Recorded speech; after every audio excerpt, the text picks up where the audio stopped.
Самое дорогое для человека – это его здоровье. В последнее время оно реально становится таковым, когда дело доходит до обращения к врачам. В этот раз поразмышляем о том, насколько доступна медицина в странах Центральной Азии. И сегодня в странах региона еще со времен СССР сохранилась система предоставления бесплатных медицинских услуг. Однако в реальности она чаще всего существует формально. Нуждающиеся в лечении пациенты вынуждены искать помощи в платных медицинских центрах.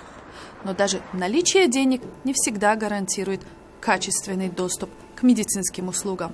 Подобно Таджикистану, где наряду с государственными клиниками существуют и частные медицинские учреждения, а также иностранные центры, работающие на основе медицинских страховок.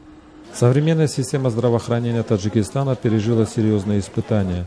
Гражданская война, разгоревшаяся в стране в начале 90-х годов, привела к большой текучке кадров. Таджикским медикам пришлось бороться против таких заболеваний, как брюшной тиф и малярия, со вспышками эпидемий, которых Таджикистану помогало бороться международное сообщество.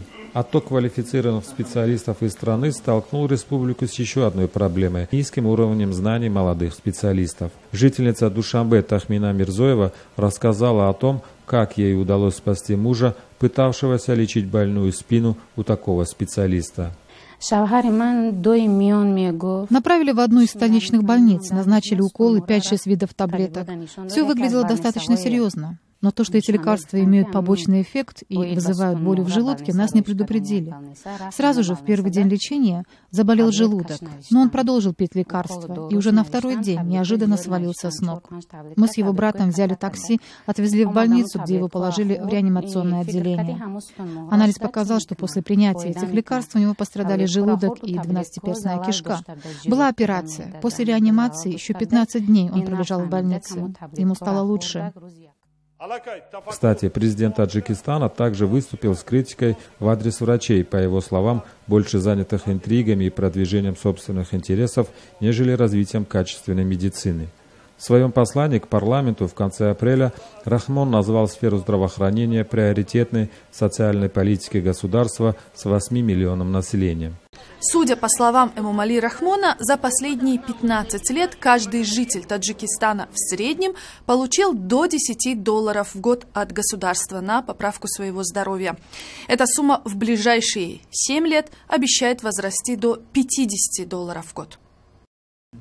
В Узбекистане схожая ситуация с доступом к медицине. Бесплатные по законам и оплачиваемые в реальности медицинские услуги практически разделили людей на имущих и неимущих. Эксперты критикуют власть за то, что, монополизировав систему здравоохранения, не позволяет развиваться частным клиникам.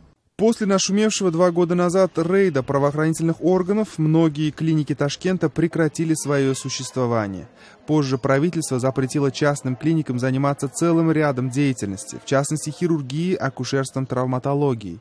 Этой весной была закрыта крупнейшая частная клиника МДС, контролируемая лицами, близкими к дочери президента Узбекистана Гульнарой Каримовой.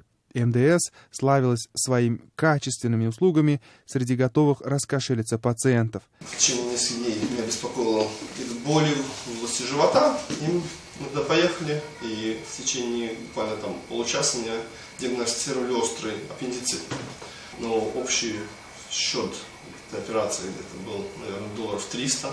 Но именно поэтому, в общем-то, никаких, так сказать, нареканий нет, все было сделано на очень высоком уровне, очень удобно, очень хорошо. Правительство в целях экономии из года в год сокращает число коек в больницах, финансируемых за счет бюджета. Все дело в том, что этот дотационный социальный сектор становится огромным бременем для правительственного кошелька, расширяя возможности для коррупции. Тем не менее, власти боятся предоставлять широкие возможности частному сектору, пытаясь концентрировать потоки денежных средств. Работы врачам в отдаленных регионах Кыргызстана всегда хватает. Попасть сюда непросто, слишком много клиентов. Услуги частных клиник по карману не всем за 10 дней лечения необходимо выплатить не менее $250. Поэтому в Волжской областной больнице, где побывали наши кыргызстанские коллеги, всегда длинные очереди. По словам врачей, они оказывают медицинскую помощь более 80% населения юга страны. Также в больнице услуги предоставляются как на платной, так и бесплатной основе. Низкая стоимость медицинских услуг является одной из причин, почему люди едут сюда лечиться за сотни километров. Я приехала из Алайского района, это в 100 километрах отсюда. Из-за сильных болей в суставах почти перестала ходить, поэтому приехала на осмотр к врачу ВОЖ. С раннего утра стою в очереди, а сейчас уже обеденное время. У нас в районе нет квалифицированных врачей и современного медоборудования, а для лечения в частной клинике средств нет. В последние годы в Аше стало появляться все больше и больше частных клиник. Как говорится, спрос диктует предложение. Больные вынуждены обращаться в государственные учреждения, несмотря на то, что материальная база, может, на сегодняшний день не соответствует установленным стандартам. Может быть, там есть какие-то элементы коррупции и так далее. Однако людям больше некуда обращаться. Поэтому вот развитие частной медицины, это будет, наверное, одним из тех путей, которые позволят в какой-то степени разгрузить государственные больницы и в то же время даст выбор для пациентов обращаться в какие-то альтернативные учреждения. Сегодня все прекрасно понимают, что необходимо заинтересовать высококлассных врачей работать в регионах, но одними призывами сделать это невозможно. Агирима Акылбекова специально для «Перекрестка» из Аша.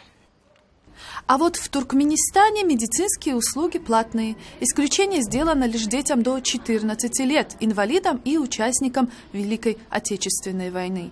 Причем все медицинские учреждения, за исключением одной больницы и поликлиники в Ашхабаде, государственные. С 1996 года в стране было введено добровольное медицинское страхование. Для работающих людей этот страховой полис стоит 2% от их месячной заработной платы. С апреля сего года цена полиса для безработных повысилась с 1 маната до 15 манатов или до $5. Человек с полисом может получить медицинское обслуживание на 50% дешевле от полной стоимости, а с рецептом, выписанным семейным врачом, может купить некоторые лекарства в государственных аптеках на 90% дешевле от полной стоимости. После Туркменистана, пожалуй, единственной страной с уже действующей системой медицинского страхования можно назвать Казахстан. Здесь уже действует практика предоставления медстраховок работодателями, а оплачивать самим страховку по силу не всем. Министерство здравоохранения Казахстана намерено в будущем обязать каждого гражданина иметь медицинскую страховку. По предварительной информации, всем жителям страны придется ежемесячно отчислять взносы в фонд обязательного медстрахования. Их размер может составить 3-5% от зарплаты. По рекомендациям ВОЗ, Всемирной организации здравоохранения, объем средств, выделяемых на систему здравоохранения, от ВВП должен составлять от 6 до 10%. Сегодня, вот за эти 20 с лишним лет нашей независимости, мы упали до 2% и сейчас только подошли к 4%. Поэтому сегодня очень много недовольных качеством оказания медицинских услуг. Система обязательного медицинского страхования, как объявлено, заработает с 2015 года. Попытка внедрения обязательного медицинского страхования в Казахстане была еще предпринята в 1996 году. Но фонд обязательного медицинского страхования был ликвидирован после того, как его руководитель скрылся за границей с деньгами фонда. С той поры тема обязательного медицинского страхования в Казахстане несет в себе скандально-криминальный оттенок. Мудрец сказал, без здоровья невозможно и счастье. Будьте счастливы, а значит здоровы. Это была программа «Перекресток».